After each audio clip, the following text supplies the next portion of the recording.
नमस्कार दोस्तों, स्वागत है आपका स्टडी फॉर सिविल सर्विसेज में। देखिए, पीपीएससी का ये जनरल हिंदी का पेपर है। इसमें से आपको 100 में से सिर्फ 30 मार्क्स लाने होते हैं, तो ये क्वालिफाइंग है सिर्फ। ठीक है। और ये जो है, ये मार्क्स आपके जुड़ते नहीं हैं मेंस वाले, मेंस प्लस इंटरव्यू वर्क में। ये इंपॉर्टेंट बात है, क्योंकि मेंस होता है यहाँ पे कितना 900 नंबर का होता है, और 300 नंबर के तो जीएस हो गया, और 300 नंबर का आपका होता है ऑप्शनल। तो इसमें हिंदी सिर्फ आपको क्वालिफाई करना पड़ता है 30%। ठीक है। अब इसमें देखिए कैसे कैसे पेपर आता है, थोड़ा एनालिसिस कर लेते हैं। इसकी पीडीएफ आपको मिल जाएगी हमारे टेलीग्राम में, जो स्टडी फॉर सिविल सर्विसेज है, आप इसको देख सकते हैं।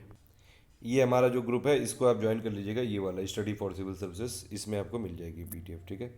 चलो स्टार्ट कर लेते हैं। ये देखिए, इसमें पहला तो एक निबंध लिखना होता है।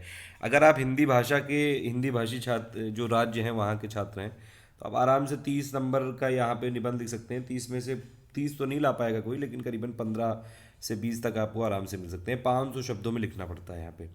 ठीक है। जो टॉपिक होते हैं वो भी काफ़ी ज़्यादा मतलब कॉमन से होते हैं। अगर आप नॉर्मली भी पढ़ते हैं या फिर एक नॉर्मल इंसान भी है तो भी लिख सकते हैं।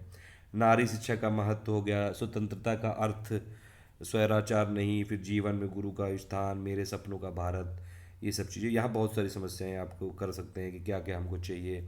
जो सस्टेनेबल डेवलपमेंट गोल है, ये एक्चुअली यूपीएससी का रेफरेंस पे लिया गया है ये। ठीक है। मेरी प्रिय पुस्तक, निज भाषा की उन्नति ही सब उन्नति का मूल है, एक आपको करना है, ऐसे आराम से आप लिख सकते हैं यहाँ पे। ठीक है। फिर ये है, आपको आपको पैराग्राफ दिया हुआ है, इसको 1/3 में आपको सार लिखते हुए उसका शीर्षक देना है, प्रेसी लिखना है, प्लस आपको टाइटल देना है। अब देखिए, ये भी जो क्वेश्चन है ये करीबन 15 नंबर का है। ठीक है। अब देखिए, जनरली जो प्रेसी होता है, अब ऐसा माना जाता है कि जितना भी ये पैराग्राफ है उसका करीबन 1/3 आपको अगर समराइज करके लिखें, तो वो होता है वो प्रेसी। और वो भी मेन चीज़ है, उसकी समरी लिखनी है आपको, अपने शब्दों में लिखनी है। और प्लस अगर आप एक इसमें देखिए, इसमें एक ट्रिक ये होती है कि आप इस पैराग्राफ को कम से कम 2 बार पढ़िए, कम से कम 2 बार पढ़िए। 3 बार पढ़ना पड़े तो 3 बार पढ़िए, तो आपको समझ में आ जाएगा कि एक्चुअली पूछ क्या रहा है ये।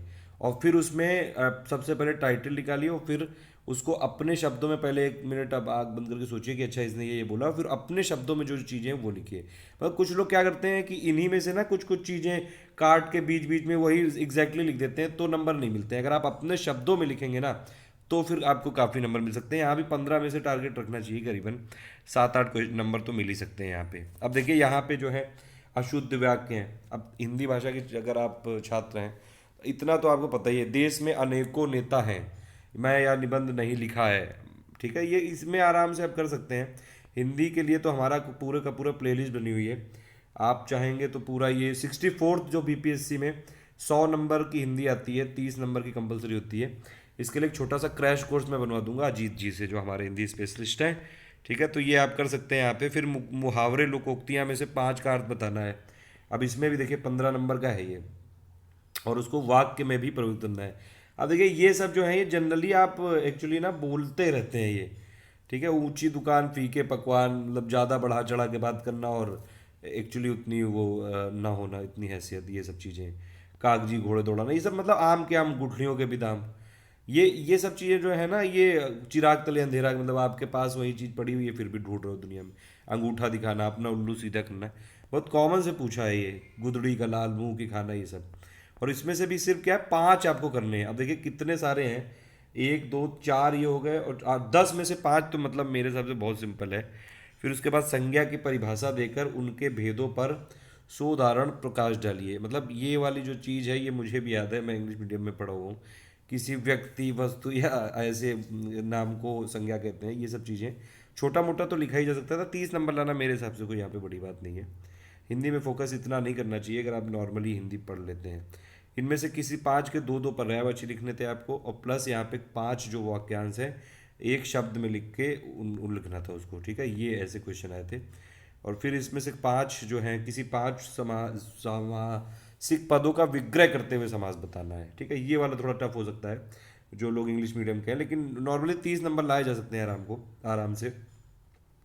5 प्रत्यय को चुनकर उनमें से 2 2 शब्द बनाने हैं। ठीक है।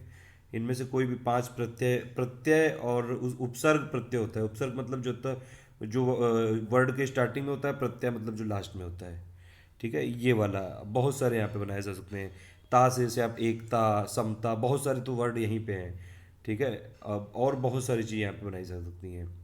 ठीक है। आहट से हो गया आपका घबराहट, और बहुत सारे आप बना सकते हैं। दार से आपका ईमानदार, या फिर और भी काफ़ी सारी चीज़ें यहाँ पे बनाई जा सकती हैं। 5 तो आप कर ही सकते हैं यहाँ पे। तो ये हिंदी की पूरी पेपर एनालिसिस है, पीडीएफ आपको मिल जाएगी हमारे टेलीग्राम ग्रुप में। 100 में से 30 नंबर लाने होते हैं। 64 बीपीएससी के लिए एक अलग से क्रैश कोर्स बना देंगे हमारे जो हिंदी स्पेशलिस्ट हैं, और ऐसे यूपी पीसीएस में 150 नंबर की हिंदी आती है, उसके लिए भी एक अलग से क्रैश कोर्स बनाया जाएगा। All the best.